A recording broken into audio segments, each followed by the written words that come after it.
Pour les spécialistes de la branche, la journée sanitaire est une plateforme idéale pour obtenir des informations concrètes sur des thèmes actuels et se perfectionner.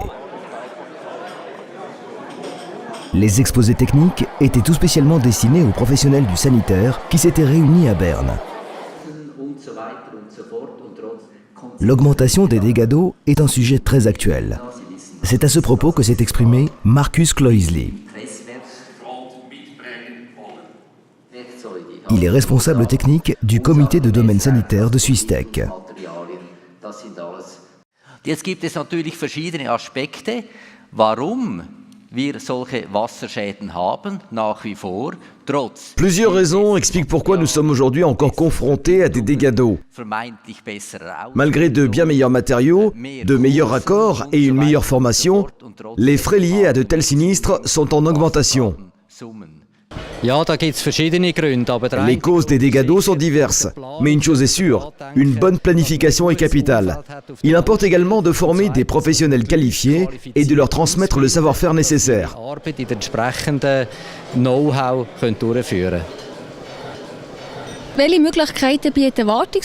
Quelles possibilités offrent les contrats d'entretien ? Elles sont nombreuses. De nos jours, de tels contrats existent pour les voitures. De la même manière, les installations sanitaires qui fournissent de l'eau potable devraient obligatoirement être entretenues.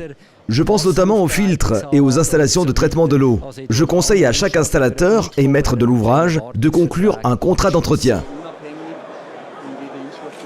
Cosimo Sandré, conseiller technique eau, SSIGE, a lui aussi pris la parole.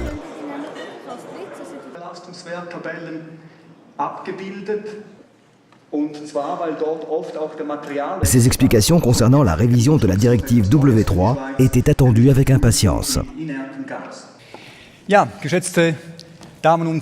Mon exposé traite des premières expériences avec la nouvelle directive W3. Deux thèmes principaux se sont précisés ces derniers mois. L'un d'entre eux concerne la protection contre les retours d'eau, à savoir la rupture de charge à l'évacuation. Certains ont de la peine à imaginer que dans ce cas, toute la pression est annulée dans une cuve de stockage et que cette eau doit ensuite être acheminée aux utilisateurs au moyen d'une installation de surpression.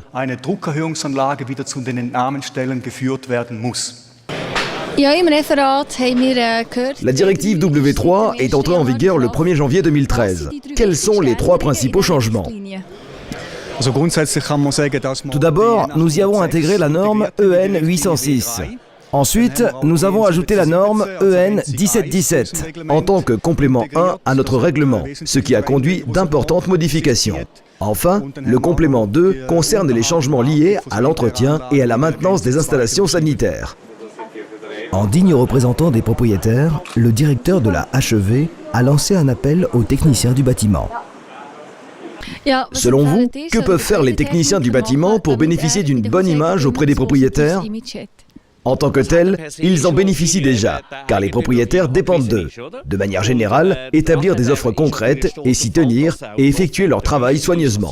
Chaque détail a son importance. Par exemple, les propriétaires apprécient énormément que les techniciens du bâtiment nettoient après leur passage. Là, ils se diront vraiment que les artisans ont travaillé proprement. Si le prix est correct, c'est encore mieux. S'ils dépassent le prix ou le délai convenu, ils doivent en informer suffisamment tôt les propriétaires. C'est des choses dont on peut discuter. Mais facturer 30% de plus sans aucun avertissement, ça fâche. En Suisse, les relations entre techniciens du bâtiment et propriétaires se passent plutôt mieux que ce qu'on entend. La transition entre les exposés était assurée par Christa Rigozzi, qui a su animer la journée avec talent. Elle-même, toute nouvelle propriétaire, elle a eu aussi affaire à des techniciens du bâtiment. Vous avez réalisé votre rêve et construit une maison. Comment s'est passé le contact avec les techniciens du bâtiment ? De manière générale, très bien. Nous connaissions nos artisans, nous les avions cherchés et choisis nous-mêmes.